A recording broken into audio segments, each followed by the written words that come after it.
जय श्री कृष्ण, जय श्री राधे। ओम ओम ओम। एक सुपरिचित सज्जन जो आर्थिक रूप से भी संपन्न है हमारे पास आए और कहने लगे, महाराज जी टेंशन बहुत रहती है। हमने कहा, किस बात की टेंशन भैया? कहने लगे कि आमदनी भी अच्छी है, व्यापार भी अच्छा चल रहा है, लेकिन क्या है कि कभी लेने देने की टेंशन हो जाती है, कभी बच्चों की टेंशन हो जाती है, और कभी परिवार में मतलब आपस में फिसादबाजी हो जाती है तो उसकी टेंशन हो जाती है। तो हमने कहा, भैया कुछ सेवा करते हो, किसी की परहित करते हो? कि सेवा कैसे? हमने कहा, दान पुण्य हो गया, या किसी जो है सांसारिक जो धार्मिक संस्था है या सामाजिक संस्था है उसमें कोई सेवा हो गई, या कोई आश्रम वगैरह है उसमें सेवा हो गई, तो इस प्रकार की सेवा करते हो? कहने लगे, बस कोई आता है तो मैं थोड़ा बहुत वैसे दान कर देता हूँ, बाकी आना जाना तो वैसे हाथ की सेवा तो नहीं होती। मैंने कहा, चलो धन की भी अगर होती है तो सामर्थ्य के अनुसार करते हो या मतलब कुछ? कहने लगे, जी जितना हो जाता है वैसे कर देता हूँ, अधिक तो नहीं करता। तो हमने कहा, बच्चों में बैठ कर के खाना पीना करते हो, आपस में बैठ कर के बातचीत करते हो, एक दूसरे की समस्याओं को पूछते हो? कि नहीं, वो भी नहीं होता। मैंने कहा, रात में घर में किस टाइम घुसते हो? तो कहने लगा, वो भी लेट हो जाते हैं। तो मैंने कहा, परिवार के लिए आपके पास टाइम नहीं है, कमाने के लिए आपके पास टाइम है। तो जब इतनी बात है तो फिर ऐसा करो ना कि या तो आप काम कर लो या परिवार को पाल लो। ये दोनों चीज़ें हो सकती हैं एक साथ, ऐसा नहीं है कि दोनों काम नहीं हो सकते। लेकिन आप अधिक समय जो दे रहे हो, आप अधिक समय अपने व्यापार को दे रहे हो, बच्चों को समय नहीं दे रहे बिल्कुल। बच्चे भी चाह रहे हैं कि भाई हमारे साथ उठें बैठें, इधर उधर जाएं, घूमें फिरें। इसके अलावा आप भक्ति करते हो कि जी भक्ति कैसी? मैंने कहा, भक्ति भगवान का स्मरण है, किसी धाम में जाते हो, हैं भजन कीर्तन करते हो? कि जी भजन कीर्तन में भी इतना तो खैर समय नहीं है हमारे पास। तो मैंने कहा, समय कब मिलेगा फिर? कि जी कर लेंगे, अभी तो हमारा जो है ना कमाने का टाइम है और अभी तो उम्र पड़ी है। हमने कहा, आपको पता है कि आपकी कितनी उम्र है?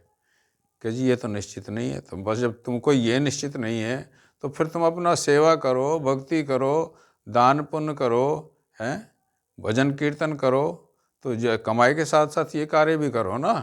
जब इन कार्यों को आप नहीं करोगे तो फिर आप ये बताइए कि जो है भगवान के से कैसे जुड़ोगे, उनका स्मरण कैसे करोगे? भगवान के स्मरण में जुड़ो, उनके भक्ति भाव करो, भजन कीर्तन से जुड़ो, कथाओं में जाया करो, सत्संग में जाया करो। इस प्रकार से जो है ना अपने जीवन को सुधारिए। कि जी अभी तो समय पड़ा है। अगर समय पड़ा है, एक बात बताइए, आपको जब यही निश्चित नहीं है कि भाई जो है मेरा समय कब आ जाएगा, किसी का भी नहीं है, किसी को भी नहीं पता है। फिर जब तुम्हें यही पता नहीं है कि मैं किस टाइम चला जाऊं, तो फिर समय कहाँ बचा है आपके पास? हैं? हम तो कहते हैं, जो काल करे सो आज कर, जो आज करे सो अब, और पल में परले होएगी बहुरी करेगा कब? जो सेवा करनी है, जो सत्संग करना है, भगवान का स्मरण करना है, जो भक्ति भाव करना है, वो सब जो है ना अभी से लग जाओ उसमें। हम तो कहते हैं बचपन से ही लग जाना चाहिए। संस्कार ऐसे डालने चाहिए बच्चों के अंदर कि वो बच्चे भी जो है ना, अब आपके बच्चे हैं, उनमें खुद भी लग जाओ, उन बच्चों को भी जो है ना उसमें लगाओ, भगवान के स्मरण में। सुबह उठ करके जो है ना अर्ली उठो, प्रातःकाल नहाओ धो और जो है प्रणाम करो, पृथ्वी को भी प्रणाम करो, और जो है अपने घर में मंदिर बनाया है जब उसका जो अंदर जाओ और उसके अंदर जो है ना मत्था टेको, पूजा पाठ करो, आरती वगैरह करो।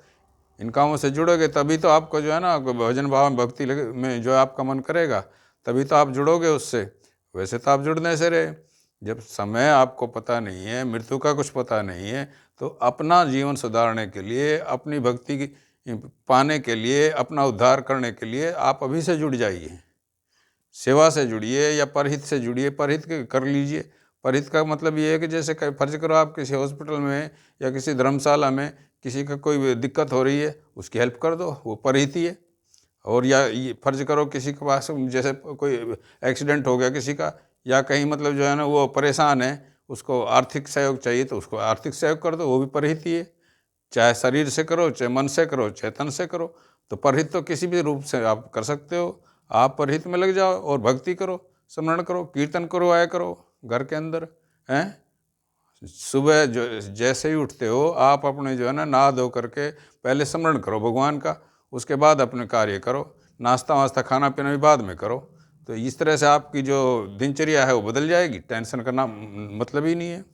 टेंशन क्यों रहेगी जब आप अपने भगवान से जुड़ जाएंगे, क्योंकि सारे काम जो है ना भगवान को अर्पण कर दो। आप जो कर रहे हो उसको भी अर्पण कर दो, और फल जो वो देंगे उसको भी अर्पण कर दो। आप अपना कर्तव्य करते चलिए, और कर्तव्य करने के साथ साथ जो है ना जो फल मिलेगा वो भगवान के ऊपर छोड़ दीजिए।